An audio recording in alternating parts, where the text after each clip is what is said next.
Şurası da amfiteyatro alanı. Dünya çapındaki 6 medeniyet merkezinden 2001 yılında da UNESCO Miraslar. Herkese yeni bir videodan selamlar, sevgiler dostlar. YouTube kanalıma hoş geldiniz. Umarım hepiniz iyisinizdir. Bugün sizlerle birlikte dünyanın en eski uygarlıklara sahip arkeolojik kalıntıların bulunduğu Caral kasabasına gideceğiz. Şu anda Peru'nun Barranca iline bağlı Supe şehrindeyiz. Hatta şöyle de göstereyim. Şurası da yerel pazarın bulunduğu ana caddeden olduğu yerdeyiz. Şöyle de otobüsler kalkıyor. Bunlar da 15 soles istiyor. Buraya da limadan da otobüsler 25 soles. Eğer dükkandan alırsanız 20 solese kadar indirim yapıyorlar son dakikada. Ben internetten aldığım için 25 soles almıştım. Sağlık olsun. Umarım videoda hoşunuza gider. Videomu da beğenip kanalıma da ücretsiz bir şekilde abone olursanız sevinirim dostlar. Sizin destekleriniz benim için çok önemli. Şimdiden hepinize teşekkürlerimi iletiyorum.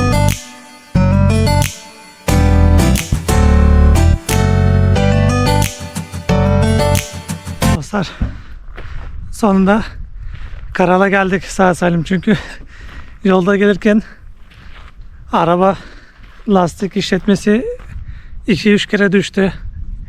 Yetmemiş gibi bir de ufak ağaca çarptı. Sağlık olsun, yine de geldik. Şöyle de göstereyim. Şuraya doğru gideceğiz, tabi orada arkeolojik alanlar var. Böyle de şu tarafta da var galiba, bilmiyorum. Oraya da bakarız.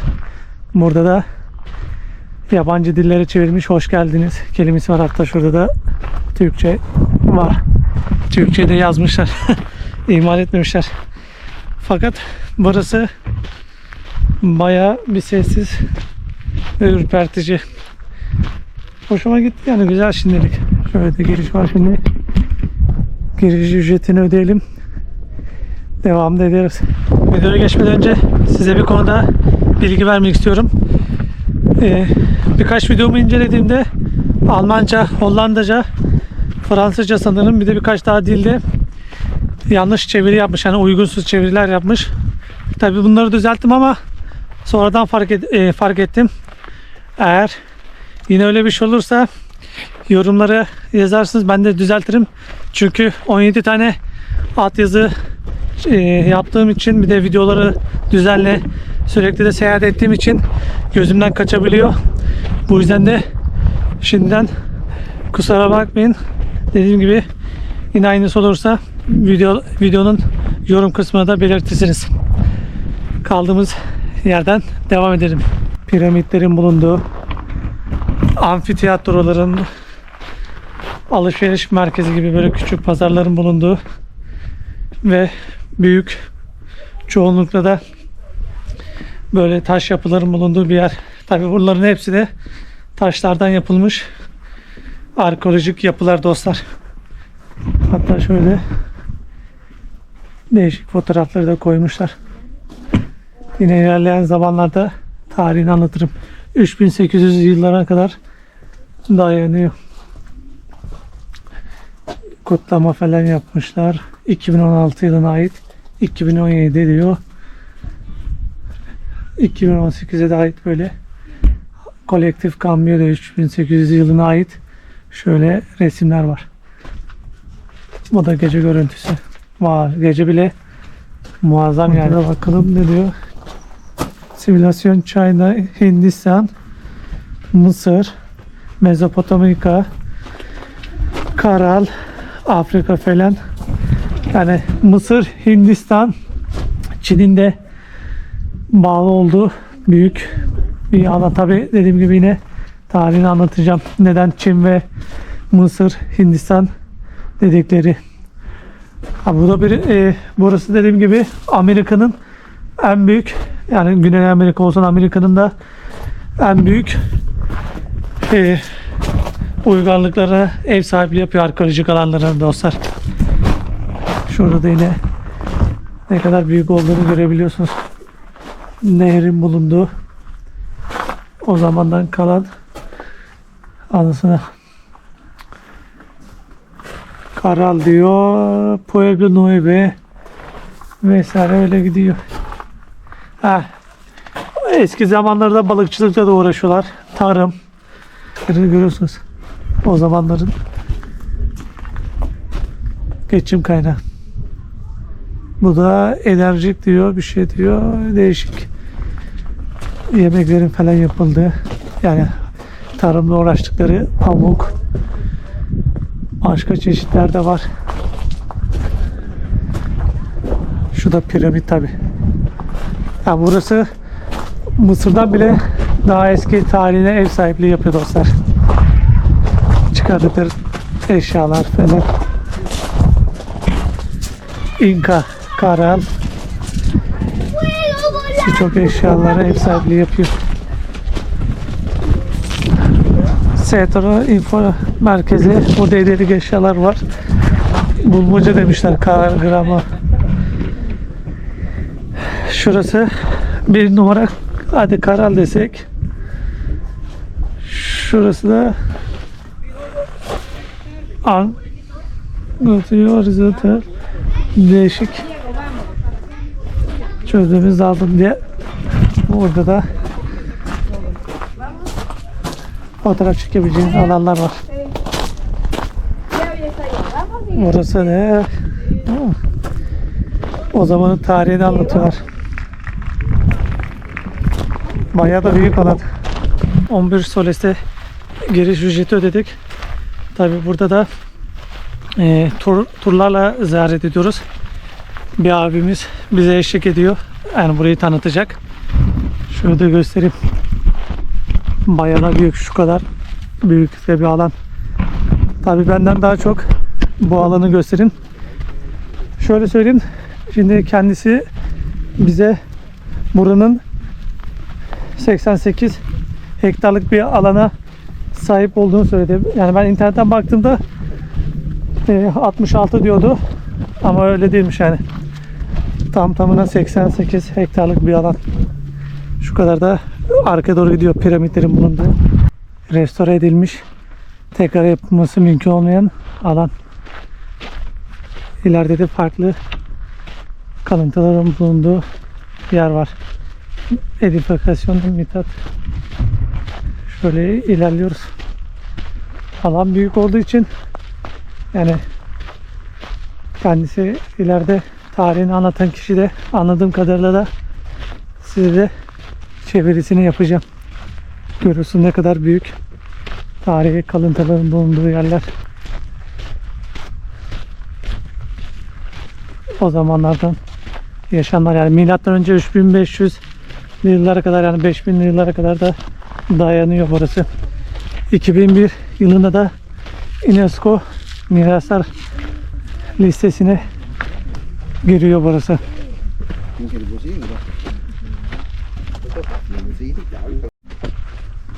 Kuş bakışı bakabileceğimiz yere geldik. Şurası da amfiteyatro alanı. Yani Kyukkyu'da toprak anaya ve Pachamama tapınmak için tapınak veya amfiteyatro hayvan kepeklerinden yapılmış. Müzik aletleri, ayrıca adak emanetleri de var. Enteresan yani. Bayağı bir tarihi alan. Tabi burası dediğim gibi Peru'nun, yani dünyanın en eski uygarlıklarına ve arkeolojik alanına da ev sahipliği yapıyor. Böyle yürüyoruz. Tabi şunu da söyleyeyim. Piramitler haraç işleri ve dini işlevler bakımından da o zamanlar kullanılıyormuş yani. Dediğim gibi bayağı bir eski ve tarihi yapılar bunlar.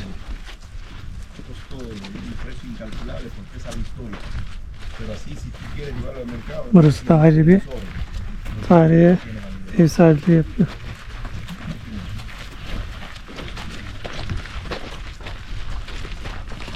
Perulu arkeolog Ruth Shady, Amerika'nın en eski seramik öncesi kültürü olan Karal'ı keşfettiğini duyuruyor.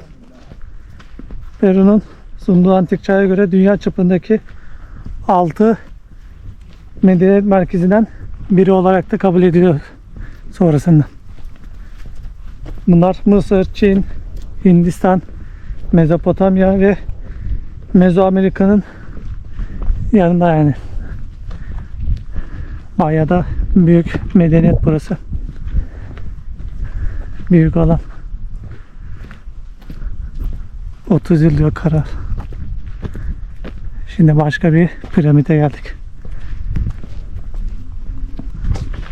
Piramit altı yani. Burası da fırın olarak geçiyor. Tanrılara sunulan adakların yakıldığı şu tür fırın burası da. Büyük. Şimdi başka bir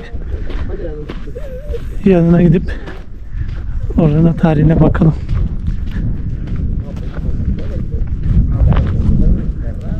Bayağı büyük alan olarak da kullanılıyormuş yani. Giriş salonu olsun, mimari yapısıyla bayağı etkileyici. Piramidal Laocoon diye geçiyor. Şöyle tarihi var. Şu sarı renkliler de o zamandan yapılmış çamurlardan, yani orijinal olduğunu gösteriyor. Şu taş da piramidin merdivenleriyle aynı hizada. Şimdi şu piramide gidiyoruz. Havada bayağı sıcak. Aynı böyle Araplara döndüm. Kendimi korumam lazım güneşten, yoksa fena yakıyor. Piramidalla galeri. Galeri piramidi. Evet, tarihi. Bayağı da büyük piramit. Şurada da çukur gibi bir alan var. Şu siyah bayraklar da korkuluk amacı olarak kullanılıyormuş. Bu taşta saat, yani yekpare saat görevi görüyor ve boyu 2 metreden uzun. Aynı zamanda bir takvim görevi de görmüş o zamanlar. Cusco'da benzerleri de var. Daha sonra da zaten Cusco'ya da gidip, evet, burası da piramit Menor diye geçiyor. Şöyle tarihi. Şurada da kuş bakışı bakabileceğimiz alan. Bu da şu taşta monolit. Bu taş başka bir yerden getirilmiş çünkü burada benzerleri yok. Bu gördüğümüz alanda Supe Vadisi ve Supe Nehri. Hemen şu aşağıda nehir var. Şu karşı tarafta da diğer bir arkeolojik alanlar var. Tabi orası da küçük. Sanırım bu gördüğümüz de buranın en büyük arkeolojik, yani arkeolojik diyorum, piramitlerinden bir tanesi. Şimdiye kadar gördüğüm sanırım öyle. Tabi göreceğimiz de daha çok piramit var. 2 tane sanırım gördüğüm bir alan var. Şu karşı taraflarda da, yani şu aşağı dağın yamacında da yine arkeolojik alan görmüştüm. Belki yürüme mesafesi falan uzak ama gidebilirsem oraya da gitmeye çalışacağım, bakalım. Dediğim gibi bu buranın en büyük ve en önemli piramitlerinden birisi. Şurada da yine en büyük amfiteyatro var. O ileride de gösterdiğim amfiteyatro küçük alan. Hani burası da stratejik alan olarak konumlandırılmış bir piramit. Bu gördüğünüz yüksekliğiyle yerleşiyle ilgisi var. Buradan da diğer piramitleri görebilir ve yöneticileri buraya yerleşmiş. Buraya da bu piramitte elleri ve ayakları kesilmiş, muhtemelen uygunsuz şeyler yaptığı için idam edilmiş çıplak bir kişi bulunuyor. Bu piramidin görüntüsünde madeni para olsun, onların üstüne banknotların basılmış. Şöyle görebilirsiniz dostlar. Altar Quadrangular diyor. Piramide Mayor. Hatta dediğim gibi idam edilen kişi çıplak. Elleri ve ayakları bağlanmış. Piramidin yan tarafına yetkililerin yaşadıkları evler bunlarda. 5000 yılına kadar da dayanıyor. Orta sınıfa ait. Bu binalarda da sismik güvenlikler de var. Şu gördüğünüz Her şey orijinal tabi. 2 dönüm hektarlık alana yayılmış evler. Hatta şurada da tarihi var. Görebilirsiniz. O zamandan kalma. Bu alanda o zamandan kalma meditasyon, kutsal ateş sunağı, havaya karşı da şurada bir küçük deliği var. Daha çok ateşin uzun süre yanması için. Tamamı yine buranın da orijinal. Bu gördüğünüz alan zaten hemen hemen tamamı orijinal taşlarla yapılmış piramitler ve alanlar. Burayı görebileceğimiz daha büyük yere çıktık. Kuş bakışı bakabileceğimiz. Şöyle de derin. Burası da Karal. Piramitlerin olduğu şehir. Dünyanın yine eski uygarlığına ev sahipliği yapmış bir yer. Tabii o anlatan kişi, yani çevirmen, demisine göre birincisi Mezopotamya, ikincisi burası Mısır, Çin, Hindistan falan diye de öyle gidiyor. Bayağı bir, burası da eski uygarlığa sahip bir yer. Şu aşağıda da yine amfiteyatrosu var. Arkada da yine bir şeyler var ama gidip bakarız. Şu dağın arkasına da doğru bir yol gidiyor. Tabi orada tam olarak ne var bilemiyorum. Haritada da göstermiyordu. Büyük ihtimal sanırım yine arkeolojik alanlar var. Burası da böyle de. Burayı keşfetmek, görmek, bilmek hoşuma gitti. Gezimizi bitirdik. Hemen her yeri gezdik, gördük, tanıdık. Elimden geldiğince sizlere bu güzel yeri göstermeye çalıştım. Umarım da hoşunuza gitmiştir. Gittiyse de videomu beğenip kanalıma ücretsiz bir şekilde abone değilseniz abone olursanız çok çok sevinirim. Dünya turuma da ortak olmuş olursunuz. Sizin desteklerinizi görmek bana çok büyük bir motivasyon veriyor. Dediğim gibi daha gezip göreceğimiz hem Peru'da hem de Latin Amerika ülkelerinde çok yer var dostlar. Sizlerle birlikte hemen her yeri keşfedeceğiz. Bir sonraki macera videosunda da görüşmek üzere. Kendinize iyi bakın. Sağlıkla kalın dostlar.